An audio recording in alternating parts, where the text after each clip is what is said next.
What's good? What's poppin'? And welcome to the Stay Zealous Podcast with your host, Cam Jones, the one and only You Can't Clone Me. And as I say with every single episode, thank you to each and every one of y'all that are supporting with this content on Apple, Spotify, watching on YouTube. I really do appreciate y'all, the community that we're building, the support, all the episodes, the feedback, everything possible. I appreciate every single one of y'all for tuning in and listen to your boy chat and us having great conversations. And if you've really been enjoying it, please go back to watch the previous episodes. I had a conversation with my wife, which is always good, and some more guests in the past too, talking about a lot of different topics that just happen as they go.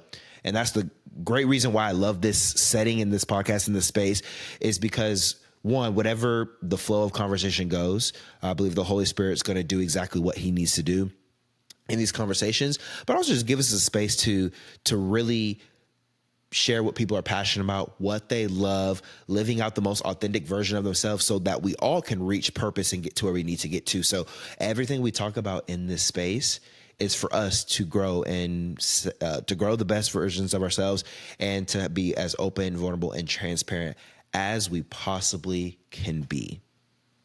And so I hope y'all have had a great week this week. As I have, it has been a lot of different emotions. I'm going to talk a little bit about that today and kind of how it flows and where I'm going. This will probably be a shorter episode and really just a huge check-in to see how you're all doing as well. Definitely leave comments. Let me know how you're feeling and going, and how this week and weeks have been going for y'all whenever you plan on watching this. But over the past couple of weeks, there has been a lot of great things that have happened. And a lot of times I'll reflect. And as I mentioned, y'all know I'm a doctoral student. And whenever I go into my residency, because it's a hybrid program, so once a semester, we go into class and we actually get to learn in person. And it's a cool opportunity to learn from every single one of our classmates, gain perspective, talk about the books we read, talk about the assignments we submitted in, and at times we get to do presentations. Everything that goes together is a huge benefit for us as students to learn from one another and learn from our professors in a teaching setting. The other thing is God does something so intentional every single time I go to residency. To run back the tape and run back everything, jumping into this doctoral program is something at first I did not want to do. I can do what is the institution of school. At the same time, there's times I really don't want to. And whenever I finished undergrad, I wanted to get over with as quick as possible so I can start my career and then learn freely, if that's the best way to put it, learn freely. Then I really felt a push to go into my master's program. And that's what I did.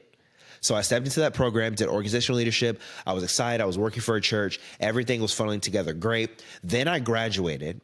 And there were about 3 to 4 instances where I had family members, professors, people come up to me and ask me, what are you going to do next? Are you going to continue to go into your doctoral program? Now, I really didn't want to. And I fought tooth and nail, thinking, praying, I did not want to do it. And over some time, the prompting, the fire just kept stirring. That's not even the right thing. The fire kept stirring. That's wild. The fire kept, almost said firing. That's not the right word whatsoever. The fire got bigger, put it that way. The fire got bigger in my heart about doing the doctoral program. And eventually I signed up for it. I did it. I went through with it as much as I didn't want to be in school. I always remember when I was a kid, I said I wanted to be an orthopedic surgeon. I'm still becoming a doctor, just not in the way of orthopedic surgery. It's just more of helping people open up their hearts spiritually, mentally, emotionally, all of this together, taking care of people so they become the best version of themselves. So a limited type of surgery, different type of surgery, but still becoming a doctor overall. And so I remember stepping into the program and not having a lot of direction. Usually because of how my life was moving around, I always wanted to have some type of thought or guidance or understanding of where I was going to go. And that comes from a lot of unknown growing up, moving around as a military kid. Some of y'all may know there's a lot of unknown because one day, 1 year, you could be in one place and then literally you can move to the next place in the next year and life looks completely different. Because that happened so much, Cam got impatient and Cam wanted to know everything that was going to happen. Those two things ruled my brain all the time. I've had to learn over time to be more patient, and I've had to learn that it is okay to let go of the exact destination and allow there be room for spontaneity. Is that the right word? Spontaneousness. Leave room for the spontaneous. There we go. Leave room for that so life can just go the way it needs to go, and I'm not the one really in control of everything. So it was very hard to go into this program not knowing what's on the other end or why I'm even doing it. And why in the sense of a vocation, not necessarily why overall. I know why I'm doing this because I care for people. I want to care for y'all, care for this community, everyone I connect with, talk to. I want everyone to, again, as I reiterate so much, become the best versions of themselves. Be authentic, do what you love, and I just want to be able to care for you the best way possible. That's the overall why now that I'm at this point. But prior, I did not have that. I always equated doing something like a degree, a program, or training to the vocation after you do it, which I think originally is pretty valid, but over time we tend to hold on to it, but then later on you realize I need to go ahead and release that or have open hands to where if it changes, I'm okay. So stepping into the program, every time I come to residency or even stepping into the program, I would have classmates be like, I'm a pastor of a church. I lead in this organization. I lead a nonprofit. Whatever their role is, they have direction in terms of doing. I have an overall thought of connecting with young adults. That's my target audience. Speaking, communicating, itinerant preaching, all of these things. That's what I want to be able to do and fit in that mold, in that bubble, and make what is the Bible and following the Bible as practical as possible based on the exegesis, the hermeneutics, the foundation, the context of the Bible, and how do we apply it today? That's what I really want to do for young adults. So I always had that in the back of my head, but I didn't know what it was going to look like because I needed to know in my head that it needs to be a vocation. That was difficult for me to come up with. So when everyone in my class is saying, I'm doing this, I'm doing that, this is what I want to do, I was sitting there like, God, I don't really know. I have a feeling, I have a direction. I know which way it will go, but I don't know what it's going to look like. And so far, we've had about 1, 2, 3, 4. This has been our 5th residency.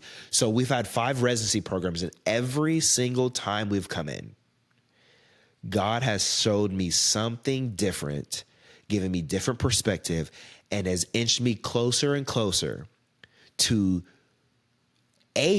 one of the many reasons why I'm doing this program. Cam wants to funnel it into one thing. This is 11, one thing.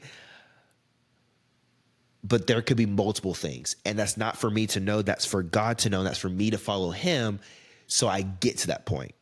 But Cam has to take himself out of the impatience, take himself out of the having to know, and put myself in the shoes of, all right, God, where do you want to take me and how do you want to do it? And wherever you guide me to, I will follow. If I can sit in that space, everything will show up the way it needs to show up because I'm doing it within the order that God has set before me to do it, not my own path. So some of the things I have in other residency was understanding more of my why, which is what I gave y'all, and understanding more of that, understanding my target audience, understanding intentionality. Like those were a few things that I learned at these different residencies based on the classes.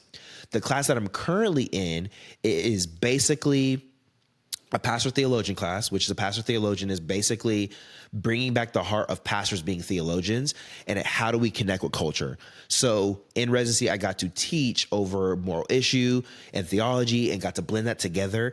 And we got to have a 360 topic because when it comes to caring for y'all as people or anybody, it's good to have every perspective because everyone's going to have a different perspective. We can have a different perspective on things completely. I'll never forget for whenever my wife and I first moved in with each other, and we had a different viewpoint on which way the toilet paper goes. Now, universally, all of us, I would hope all of us know that toilet paper goes over. It goes over the thing. Got it? Cool. Not under, over. There was a point early on that it's not that my wife said it needed to go under. It's just there was no preference. You just put it on the roll.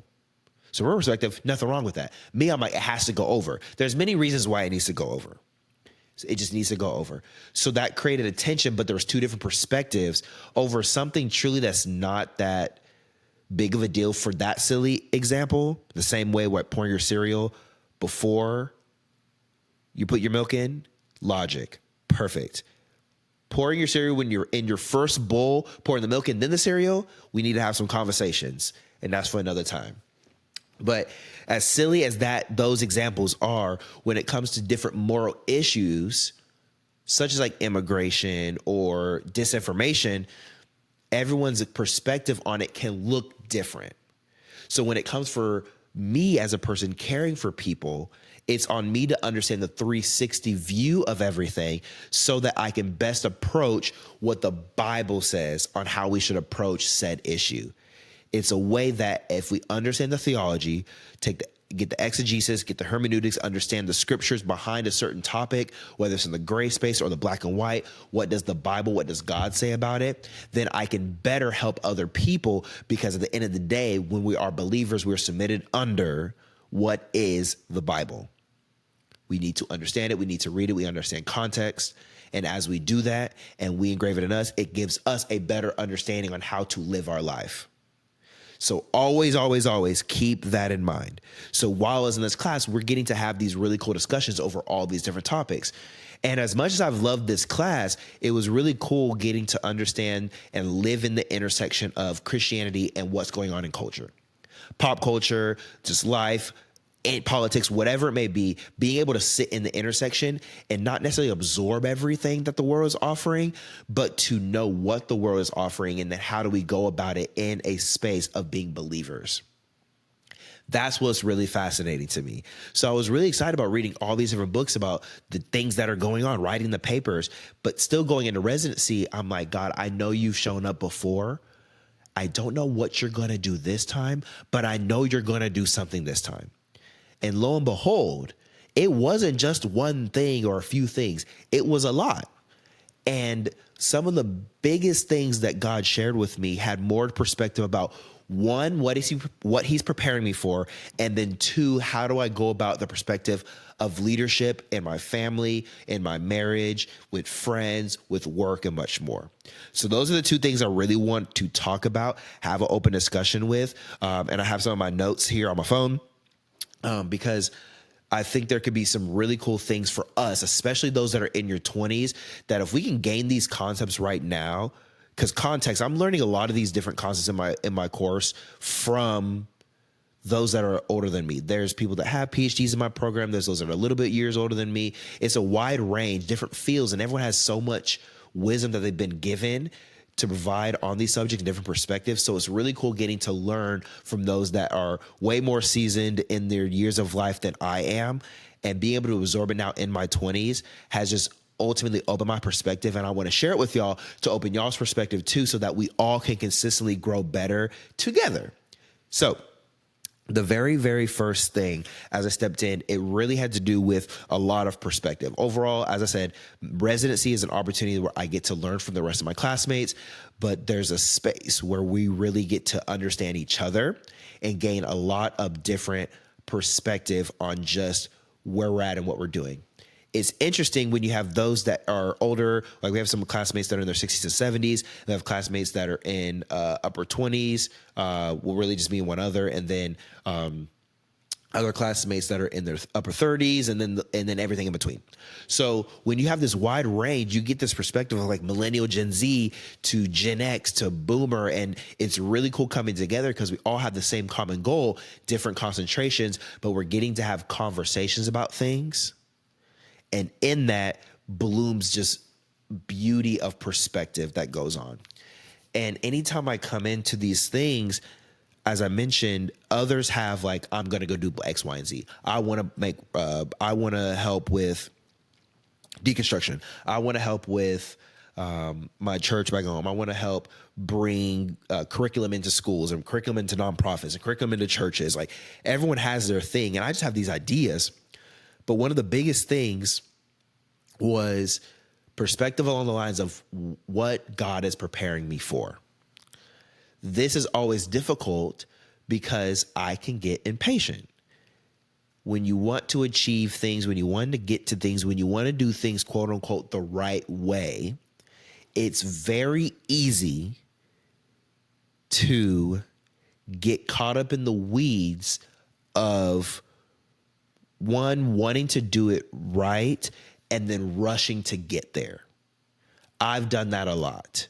Growing up as a kid, I use the example of an Xbox. I may have used this before, but I really wanted an Xbox.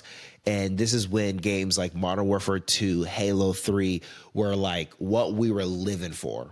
If you play video games, this era is one of the greatest video game eras ever. Like I was just thriving in this era. We had the Wii, we had Call of Duty, we had Halo. It was just a peak time for me while I was in middle school.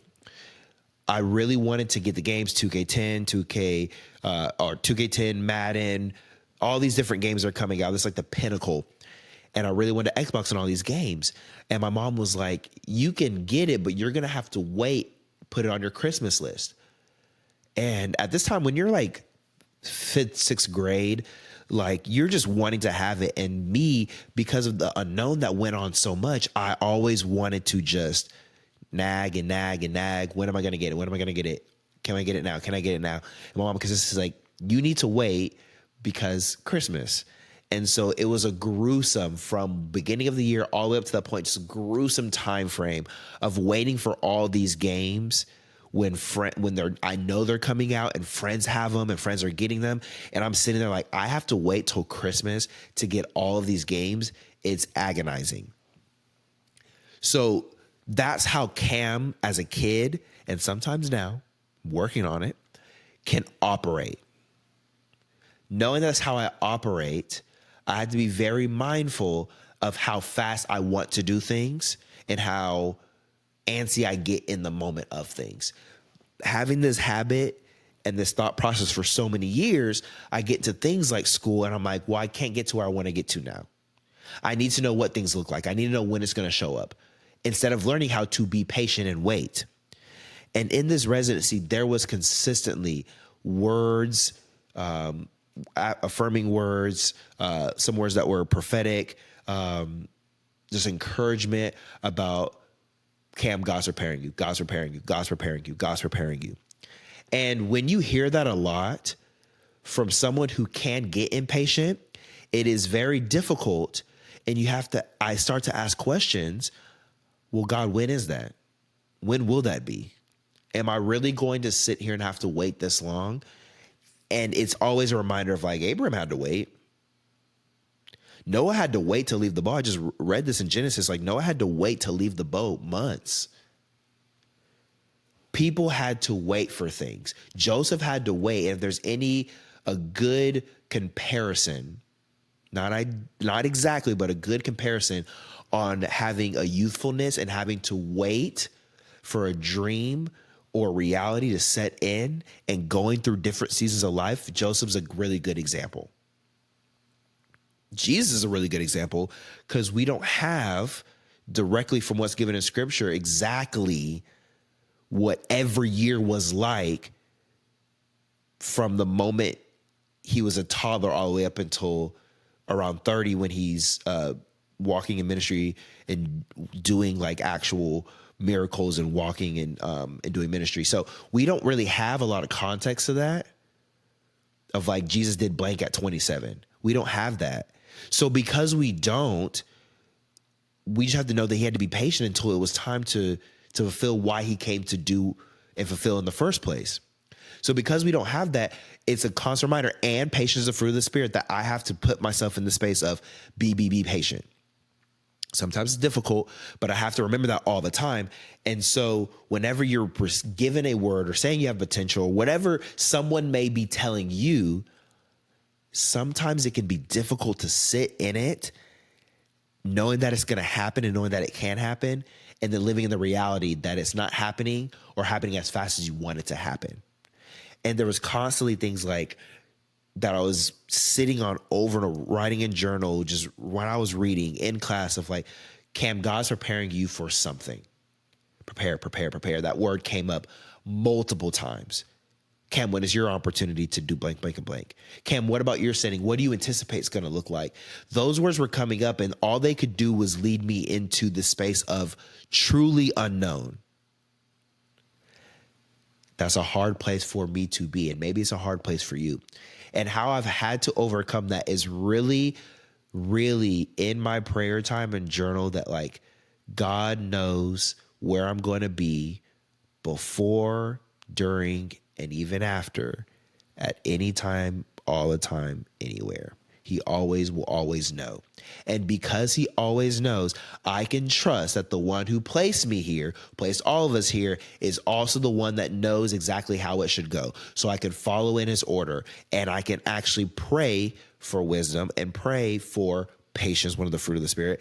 And I can do that and be able to know I will be supplied with the space to be patient going into it. Preparation. While we are in our 20s, you are getting prepared. I'm getting prepared. We're all getting prepared for something. Everything happens for a reason. Whether you go through something difficult or go through something great, it's preparing you for something else. If you are not given exactly what it's going to look like, maybe there are things that need to be worked on before it actually happens. On the flip side, if you are given what it is going to be, again, there are still things you are going to need to work on before you get to that place. I've been in a position where I have not been given exactly what it's going to look like, but I've been given a glimpse of my life, encouragement or words or vision for what it can look like, but exactly vocation, which is the thing that I'm like, I need to know the vocation of why I'm doing this program in the first place, has been blank. It's like I have vision and perspective of like, I know I'm going this way, this is what I would like it to be, and this is what I feel like it should be. But then something comes in and switches it up. And it always keeps me on my toes, because Cam doesn't really have to worry about what it's going to look like. I just keep moving. And because I truly, truly, truly want to please the heart of God, I don't want to do anything that displeases him. And I want to live the best way I can. I want to please his heart. So wherever I need to have faith, wherever I need to be obedient, put me in that position. So literally having a conversation with my wife about it. I want to be in a better position to obey what God has asked me to do. There probably is simple things in my life that Cam's vision and my things that I've been distracted looking at in the world with social media and just pop culture and just getting absorbed by the way people feel about me and trying to people please and trying to make everyone like me and all these things that I get so distracted with that ultimately keep me away from not necessarily seeing, but having a trust and faith in God that he's guiding me to somewhere. I don't want to miss that. The road is narrow for a reason. Does not mean you can't see the boundaries. It's just you have a choice on whether you're going to cross the boundaries or not. But there's the road, I believe, is like, it's narrow for a reason because there's an order in which God wants us to do things. And if we want to follow in that narrow path, it's going to take us walking in righteousness, walking the way he wants us to walk out, and walking along what he has set and established within his word. If we step outside of that, we are in space where we can make the choice of actually following what the enemy does, which can be temporarily good, but it falls in unrighteousness, or we just straight up fall into whatever is provided. It's almost like when Jesus walked, he walked everywhere. My brain goes everywhere. When Jesus was in the wilderness and he was tempted 3 times, there were 3 different opportunities. Lust of the flesh, lust of the eyes, pride of life. There were different opportunities, something that he could tangibly have, something that he'd see, and then something that would boost his ego. We have to be mindful of those things. And Cam has to ensure that I'm not trying to control with just viewing certain things of like how things are going to go. I have to be mindful of not trying to take control of things and allowing myself and my ego to not boost itself up thinking that I'm all that in a bag of chips, because I'm not all that in a bag of chips. I want to live as humbly as I can and knowing that there are cool things that I've done and been to have cool opportunities that still does not compare to the life that I get to live for Christ because of what he did. So preparation. Every single person, no matter who you are getting prepared for something. The question is, how will you go about the preparation? What will you do during it? Will you get frustrated like I have before that it's not happening when you need it to happen? Or will you embrace it and be like, I know God has something for me. I know there is something for me. It's going to take faith. It's going to take belief and trust. Even if I don't know what it's going to look like and how it's going to be, I know that the Creator, God, who created each and every one of us in his image, is going to place me exactly where I need to be. It's a very deep-rooted concept to think about, but when I go through these times and I'm like, all right, preparation, like, all right, God, you really are doing something. You really, really are. So what do I need to do? What practically do I need to do?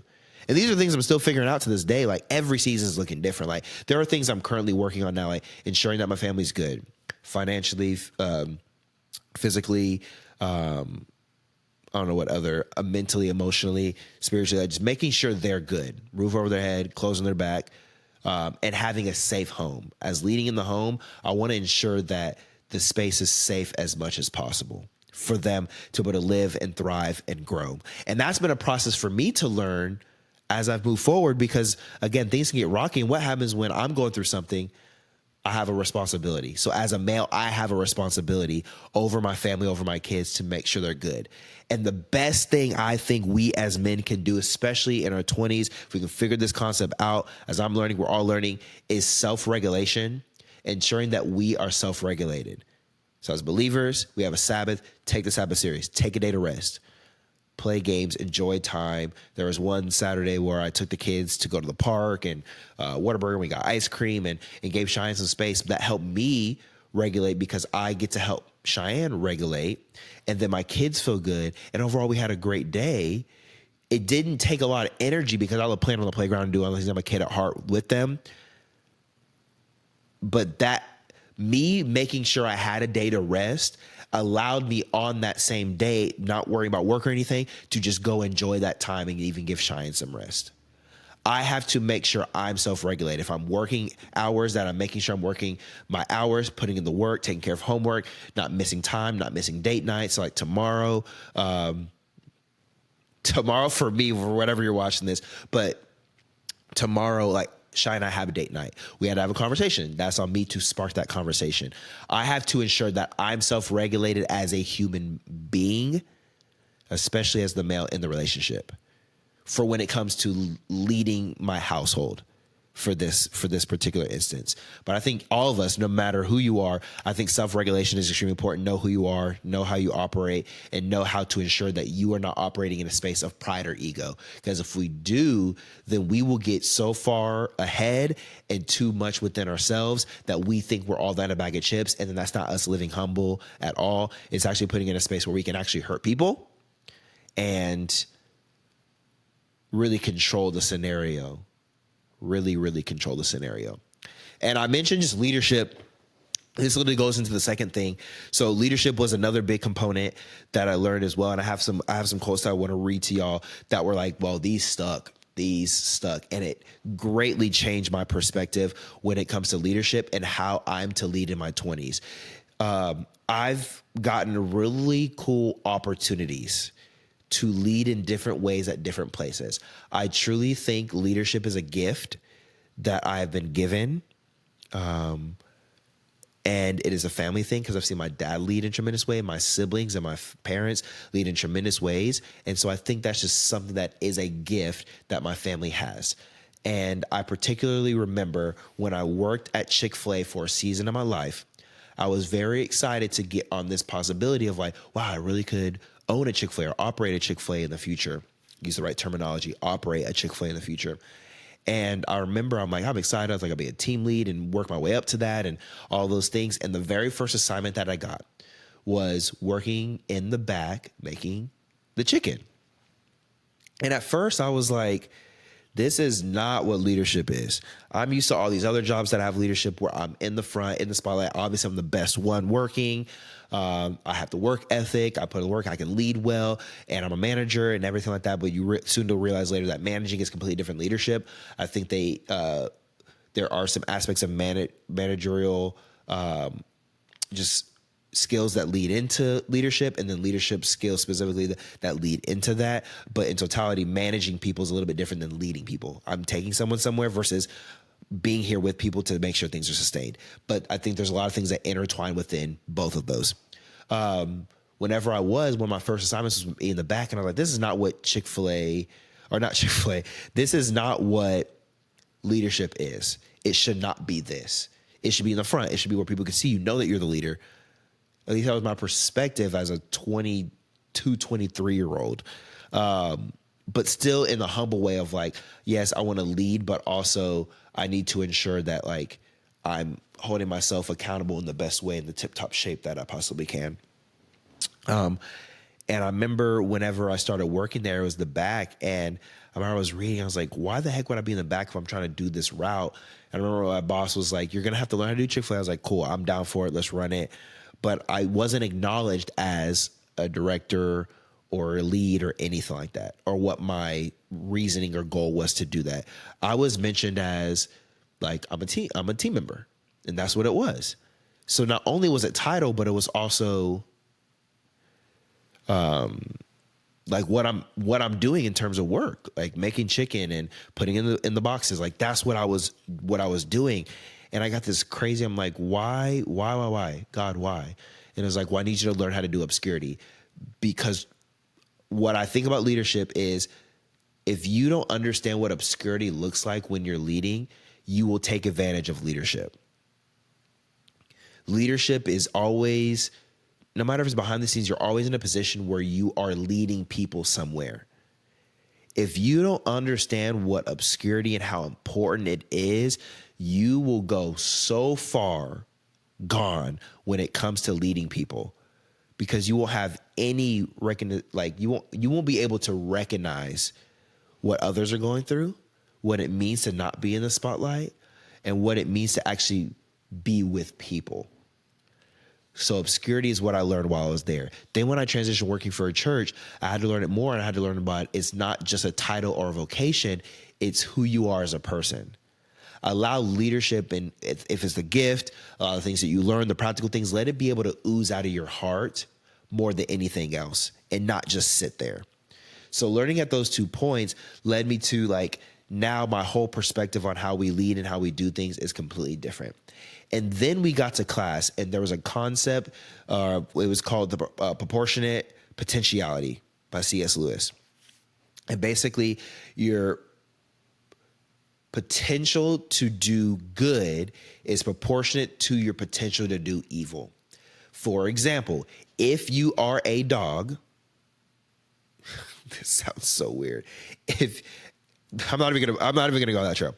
If a dog's ability to do good is proportional to he or she's ability to do bad as the dog. Dogs can be really friendly, they can be bad, but it's pretty proportional. Pigs are a little bit smarter, so pigs. Then you get to human beings. Then we start getting into influence. And so anybody's potential to do good is proportional to their potential to do evil. So if I had 100K of y'all following me right now, and we're all chatting and having a conversation, and y'all believe in me and boot me to lead, and there's, again, 100K of us, and I were to do something good, awesome. If I do something bad, it hurts that much worse because of the larger following, which is why when we see if there are pastors or leaders that commit moral issues and fall, and they are at great understanding of their status, they're well known, they may be famous, whatever field they're in, they're proportionate to do as much evil and harm because of how much influence they have. So a lot of it has to do with influence. So we have to be mindful as people to be have that much accountability, work in what is humility, and operate in a space that we are being patient, growing every single day. So as we're talking about this concept in class and along the lines of leadership, we talked about leaders need people around them. And when you're leading, this is a free nugget for every single one of y'all. When you are leading people, it is important to lead people knowing that they can be better than you in the position of leading them. It will always keep you humble. It will always put you in a position to where you can't be the biggest thing in the room. You can be humble because you are leading people, training people, managing people that will do a better job than you, because you will not be there forever. No matter where you're at, you are not living forever in that specific role if you are a manager at Burger King or Wendy's or Chick-fil-A or wherever you're at. Someone is going to come and do it after you. And because someone is going to do it after you, it is important to try to either raise up a person or people to do it better than you can. It feels weird, especially in our 20s, to do that because I have so much more life to live. Or I learned from people that were in their 30s and 40s and 50s about how to do things well, so I want to do it well. Well, if we want to do things well, then train people to do it better than you can. And the earlier we can gain that concept, and it's not to be in the space of like cookie cutter, like it needs to be like this. It's more in the lines of, I want to have the conscious mindset that I can raise said person or people up to do my job or role better than I can, because I am not bound to the role. I'm bound to the opportunity to lead in this way. The role is the role. The title is the title. Those can always change. But who I am as a person in each position, I want that to change positively.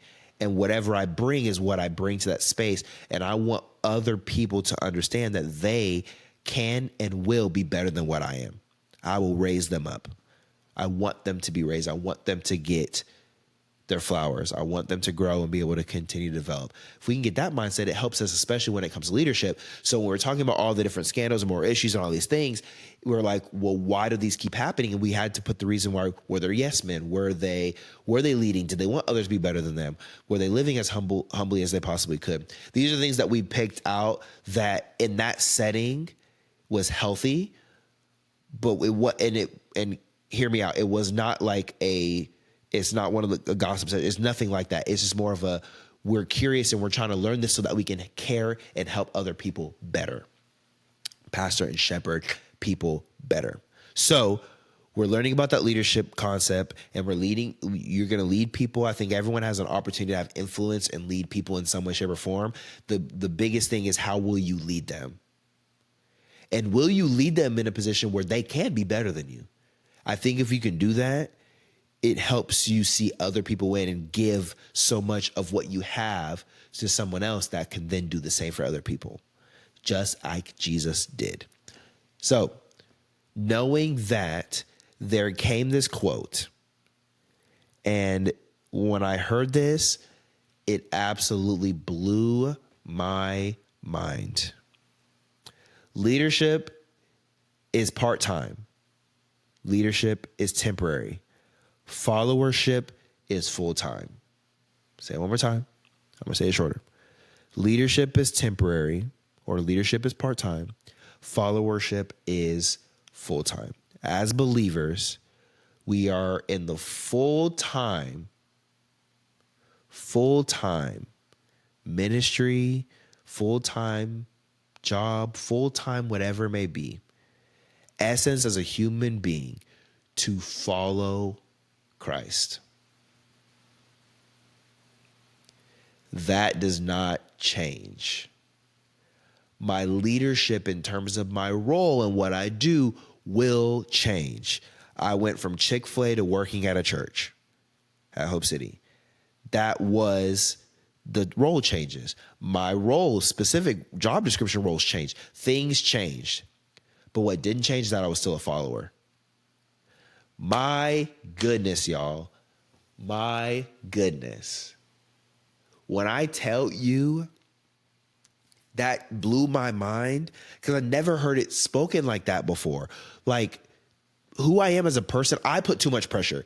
As a 20-something-year-old, I put too much pressure on myself to lead perfect, to do things perfect. This perfectionist thing in my brain of just doing things perfectly and the right way.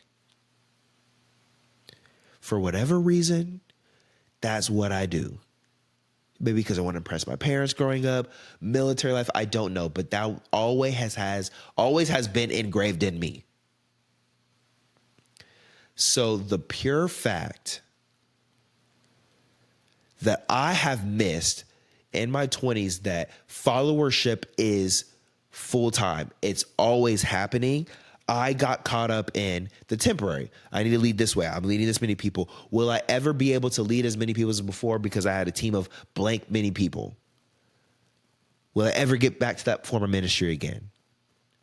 But when I realized that it's followership, what I realize is that whatever assignment God has me for, he is not looking at the numbers and saying, you didn't do enough. He's looking at, will you be obedient to what I've given you? Will you? If I choose not to, like, I'm disrespecting what God has presented. Reminds me of the parable of the 3 talents, which I think I may have it pulled up. But the parable of the talents, there's numerous things.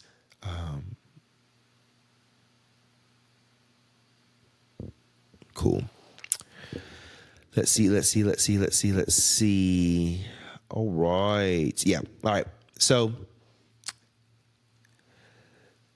parable of the 3 servants, the talents, different versions, different translations of the Bible. But this particular one, the kingdom of heaven can be illustrated by a story of a man going on a long trip. He called together his servants and entrusted his money to them while he was gone. He gave 5 bags of silver to one, 2 bags of silver to another, and 1 bag of silver to the last, dividing in proportion to their ability. That's where I want to pause and stick. The rest of the story, 2 of them went back double what they had. 1 did not.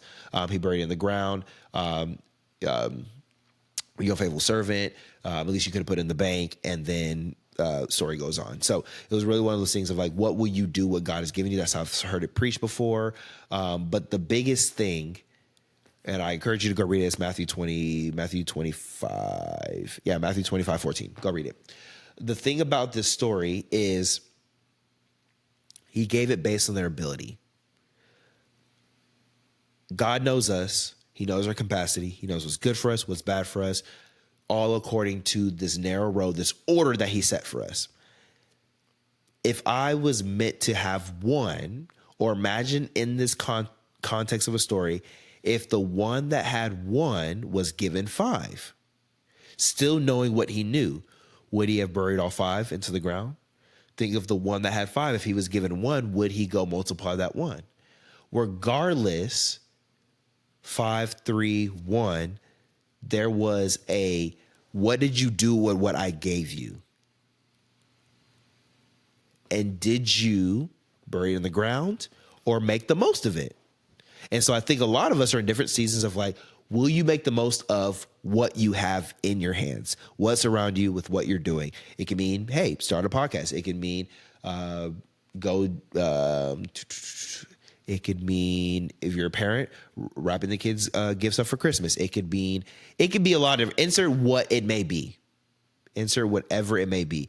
But to your ability, if we're using this context, but to the ability of all the servants, they were given a portion. We have to make sure that we are taking care of what we have. And sometimes my 20-year-old lens looks at things as if I don't have the same amount of influence as I did before, I'm missing out on the opportunity for more people. Since when was that a reality? If I was given 5 bags, make the use of your 5 bags. If you were given 3, make the use of your 3. If you're given 1, make the use of your 1. There's a reason why you were given based on your ability. It doesn't mean one's equal than, less than, worse off, anything. It just means that based on the ability, which is all different for each and every one of us, do and utilize for what you have. So when I gained the concept of leadership is part-time, followership is full-time, it shifts my perspective to know that no matter where I'm at, what I'm doing, how I'm doing it, it is following Jesus Christ that will allow me to step in any situation knowing that this could be preparation, knowing that there's something for me on the other end of this that's going to help and bless and benefit other people and bring glory to God. And also that I don't have to necessarily rush or force anything, because it's going to be gone eventually, right? It's going to be gone. So I don't have to force it. I just get to live it out. Followership is forever. No matter where you at, what you're doing, how you doing it. Followership, discipleship, caring for people, no matter what context it is. It is all important. It's all important. Man, residency was so good, y'all. Like the conversations that we get to have with such a small group of people absolutely blows my mind. And I just want to keep sharing it over and over and over again to all of y'all. To all of y'all. But like, yeah, here's my encouragement. If there's any encouragement I can give at the end of this, my encouragement is if you find yourself in your 20s, slow down, be patient, be humble, but honestly, take your time and know that you don't have to have everything right now. You have time. Don't rush it, and also don't slow down, or don't come to a complete stop. Take your time. It is worth it. And then just because you get somewhere quick does not mean there's going to be another place for you to get to. I think I said that right. I may have not. If you get to a checkpoint, there can inevitably be another one and another one, because life progresses, life changes, scenarios change. It's easy to want the consistent, everything to stay the exact same way every single time, the way you want it. But again, I just don't think the world works that way. And things are tossed every which way, and there is chaos. But we need order. We need structure from the one who brought order originally when there was chaos, which was God. So all I had to say, you have the ability to lead people. So do all that you can to regulate yourself so that you can lead people better. And you are being prepared for something. God is preparing you for something. I do not know what it is, but God knows. And all you need to do is realize that you have been placed here on purpose for a purpose. And in order to fulfill that purpose, you partner with the one who gave it to you in the first place. And as you do that, where you'll find yourself at is in a position to grow and become the best version of yourself. It is worth it.